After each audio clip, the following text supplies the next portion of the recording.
Welcome to Subramani. I'm going to talk about the budget, which is rarely my style, because I think your personal budget which you make with your family is far more important than the budget which Nirmala Sitharaman presented. Having said that, and also having heard Nirmala say that this is just a vote on account and nothing major can be expected, it is nice to do a review to see what the government is doing. So I may give some numbers, but don't hold me to it, because I am not very sure whether my numbers are right. But I am going to talk more about the direction in which the government wants us to go. So I'll talk about different aspects. So first of all, very clearly, one thing which this government does is the fiscal discipline. They have not gone and splurge money on something. And one good thing I like about this government, which has been there for 10 years, they don't make any dramatic things, but small minor changes which are going to have an impact, especially in income tax. They have decided to withdraw all the claims that they made for the year, say 2009, 10, 2011, 12 and all, which was 10,000 or 20,000 rupees, on which they claimed on the taxpayer. It is expected that 1 crore, you heard me right, 1 crore such cases would be withdrawn. Believe me, this is a dramatically big number, and it saves a lot of time of the assessee, of the chartered accountants of the assessee, and of the officers of the government, right? It saves them a lot of time saying, okay, all these cases are withdrawn, because it doesn't really matter. It is an insignificantly small amount, right? Because you're not even, when you're saying you're withdrawing a case of 25,000, you may actually mean 7,500 of tax or things like that. So it doesn't really matter. So that's a good move. So these small micro moves to me are very nice and attractive to see. So let us look at overall the budget, what it has done. Clearly the fiscal discipline is in place. The infrastructure push continues to be there, roads, railways, airports, aircrafts, whatever they have to do, they have been pushing, and capital investment outlay is 11.11 lakh crore, which is a 17% year-on-year increase. Please understand, as the base gets bigger, if the number is 17% or 16%, that is really huge. So again, multimodal connectivity, which means water transport, road transport, air transport, you will see all this benefiting states which have a large number of, say, temples. Look at pilgrim tourism. I have a report from SBI on pilgrim tourism. Now your pilgrim tourism is not going to happen in isolation. Now if you connect Shirdi by airport, if you connect Ayodhya by airport, you connected Gorakhpur by airport, what is going to happen is a lot of people who can't actually travel by road, etc., are going to be able to fly into Ayodhya to see the Ram temple. So similarly, if you have 9 airports in UP now, with Noida getting really a huge one, it is definitely going to improve tourism, it is going to improve business, it is also going to improve pilgrim tourism. So the emphasis on infrastructure which this government has been doing, in fact 50 years later people are going to remember Narendra Modi for the infrastructure that he created, like people remember Vajpayee creating the golden quadrilateral, right? So the infrastructure push is there.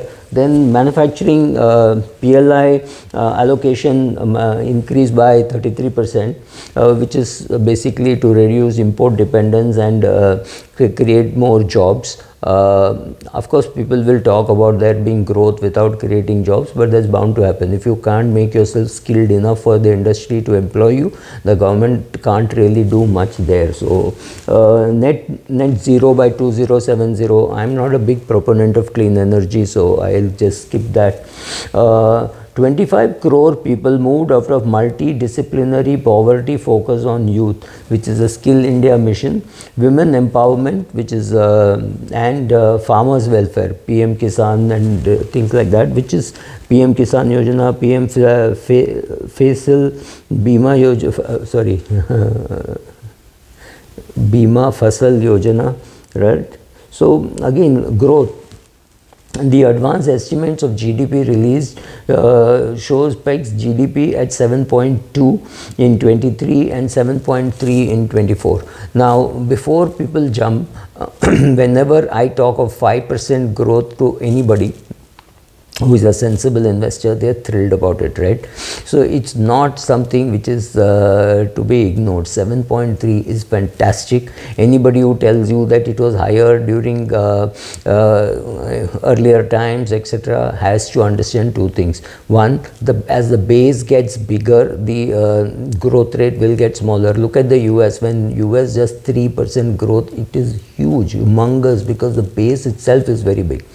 India, the base is getting bigger. So in say 7 years, if Indian GDP doubles, let's say for example 7 or 8 years it doubles, after that getting 7% is going to be more difficult. So please understand the base effect also. 7.3 is a fantastic rate of growth. The market should be happy with that, right? Nominal GDP estimated at 10.5 and union budget versus 8.5, 8.9 in the estimate, which is again very good. Fiscal health seems to be good because gross tax revenue estimated went up by 11.5% year on year and 12.5% year on year in FY24. Right, so tax to GDP ratio is now 11.69 versus 11.59 for 24 estimate. Please understand, these are the marginal changes that I am talking to you about. This 11.59 was not going to become 22.59. It was going to go up only marginally, 11.59 to 11.69. When you see it in absolute numbers, it's not, it is impressive. It's not to be ignored, right? Allocation to capex is again 3.4% of GDP for 25. And versus 3.2 in 24. Please understand, as the infrastructure allocation keeps increasing, more and more infrastructure is being created, the GDP growth of each of the states is also going to go up. Look at UP. If UP is growing at a good pace and UP becomes the second largest or third largest, it's already I think third largest state, it has gone ahead of Tamil Nadu. If it just goes ahead of Maharashtra and Gujarat, it means one thing, UP is not pulling the average down and the UP numbers are big. Please understand, UP would be a very big country. It is definitely the same size, if not bigger than Pakistan. So when you are a chief minister of UP, you are like the prime minister of Pakistan or something equivalent, right? So that's the size. When a state of that size grows and grows fast and increases its tourism, pilgrim tourism and number of airports, etc., obviously the overall country GDP also goes up because UP was pulling down the average. Now UP is pushing up the average. Just a matter of time when UP will start attracting people from outside to work in UP, unlike what we have seen during our lifetime of UP sending its people out to earn money. Right. Net market borrowing for the government securities stands at 11.75 lakh crores as compared to 11.8 crores. One thing which I am not able to understand is the DPAM targets, why the government is not selling off more of its PSU shares now when the market is booming. Of course, one smart move they have done is the DPAM target includes the dividends. So as long as they're getting good dividends, they don't really need to rock the boat too much. But I would look at the market being in a very good shape to sell off some stake in say NTPC, ONGC, Oil India, maybe even HPCL, BPCL, right? It's a good time to maybe sell off 1 crore shares in each of them and you raise something like 20-25,000 crores. Is it a big sum? Well, not a big sum, but it definitely means that your fiscal deficit, if you want to control, this is going to help. It's going to reduce the interest that you're paying because you're going to repay some of the loans, right? So the government decided also to extend the tax benefits to the startups and other investments, so which is again a good push. Personal income tax, did you expect it to come down in the interim budget? Well, I don't think anything is going to happen, but the government is very confident. Like Nirmala said in July 24 when we present the budget, that is some level of confidence to say we are winning. So maybe they're overconfident, underconfident, I don't know, but they seem to be confident.